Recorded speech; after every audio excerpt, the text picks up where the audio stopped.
Magandang araw mga kaibigan.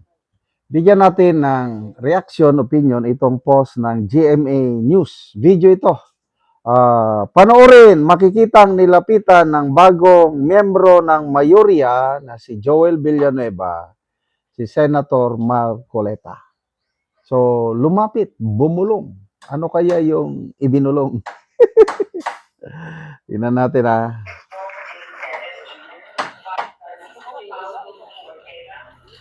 Yan o, yun.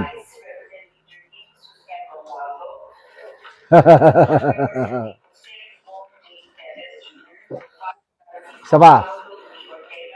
Yun. Tinapik sa balikat. Isa pa, isa pa. Yun o. Kikita yung puting buhok.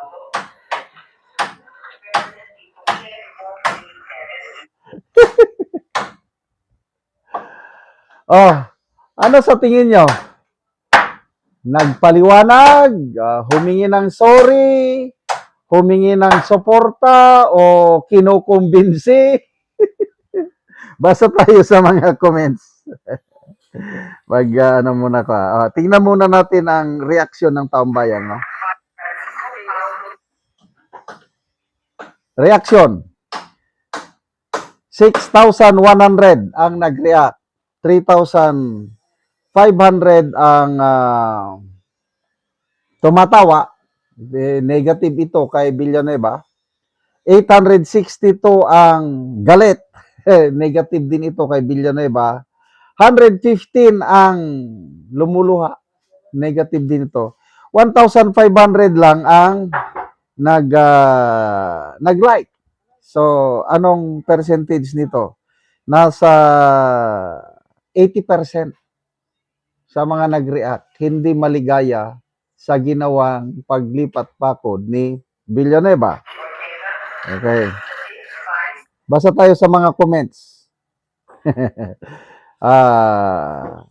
Duterte legacy.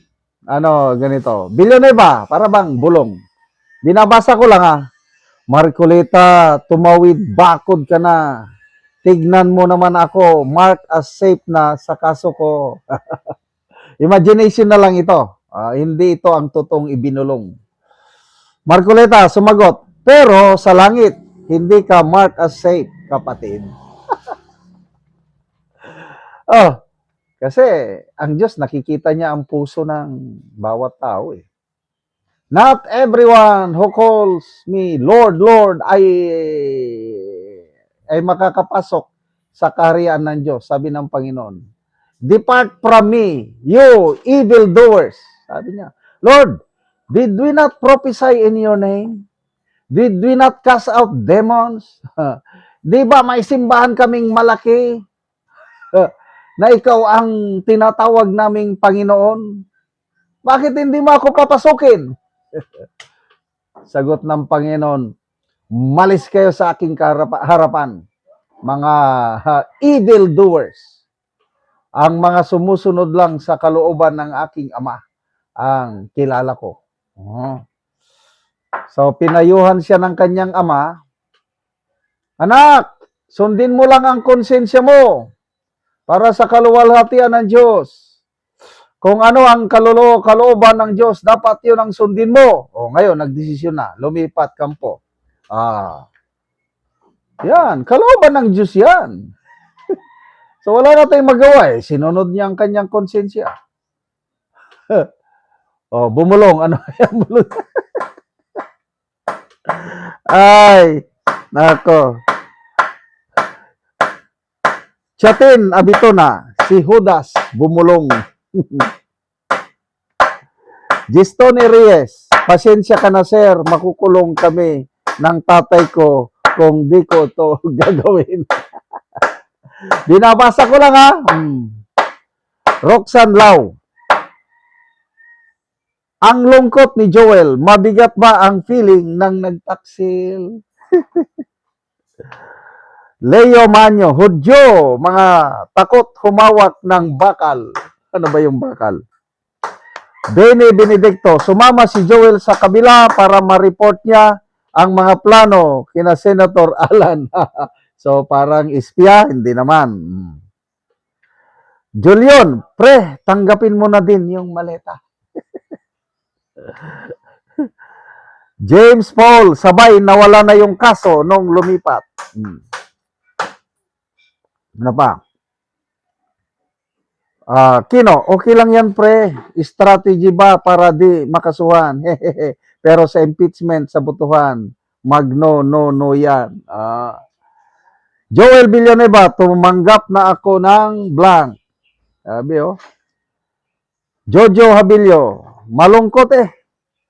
Buti na lang hindi kita binoto, sabi nito. JR Pangan, akala ko hahalik na ang Judas. The real Ali, raised on faith, tested by politics, and politics won. Wow, grabe ano? Kasi ang Jesus is Lord, matagal na yan. 1980s, tinyenti pa ako, may Jesus is Lord na. I don't know kung anong year nagsimula ang Jesus is Lord. Kung 1980s, 20. So, 46 years na, mahigit, mag 50 years na ang Jesus is Lord. Bilang anak ng founder, ng pastor, talagang lumaki siya sa simbahan. At tinuruan na sumunod sa kalooban ng Diyos. At salamat naman, ginamit niya ang kanyang konsensya. Nakita niya ang kalooban ng Diyos ay ang paglipat kampo. Ang paliwanag niya is para daw siya makagawa ng legislative work. Yun daw. Trabaho lang talaga ang dahilan. Kaya sana intindihin na lang natin si Senator Joel Villanueva. Huwag na kayong magalit sa kanya. Please lang. Pagbigyan nyo naman siya. Ay, Joel Alingod. Comfort mo muna si baby mo. Joy Monteroso. Kahit ako, ayokong makipagplastikan sa taong ng Judas. Aisa din, ang paglapit ni Judas kay Marcoleta, history repeat itself talaga. So, salamat mga kaibigan sa inyong pagsubaybay sa channel na ito. Nakakatulong kayo ng malaki sa tribong Talanding ng Bukidnon dahil ang sweldo natin sa channel na ito is pantulong sa tribo. Namimigay tayo ng libreng yero at pako para makapagpatayo sila ng mas maayos na tirahan. Panoorin ninyo ang video na ito. Na anak ko diri sa balay sa Tabangan ng Mugero. So mao na ni ang itsura sa iyang balay. Kawayan lang o nagliki na gani. So gaulan na nagyud ni ugmulan kay gabok naman.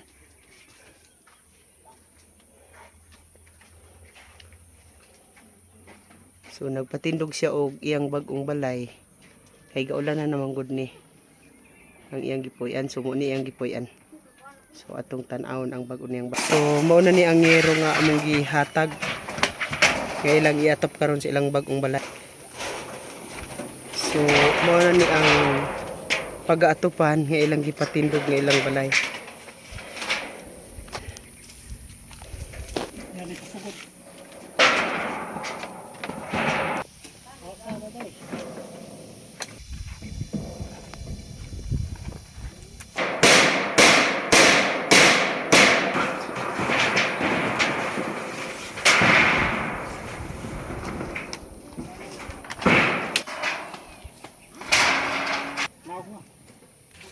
O karon humanagid sa pag-atop.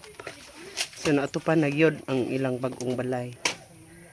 Pasalamat ko sa Ginoo ug sa aning naghatag aning sin ug sa kadugay sa panahon sad nga guba na akong atop nga kawayan ra nailis na ginako ang akong bag-o karon nga balay ug sin na gid ang iyang atop.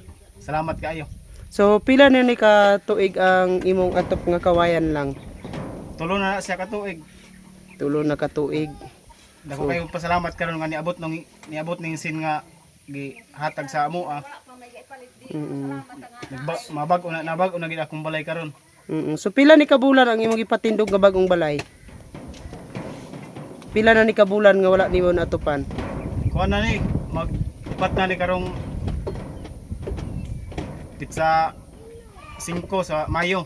So upat ka bulan. Ngano man sa mag-upat na pit ka bulan, wala ka nakaatop.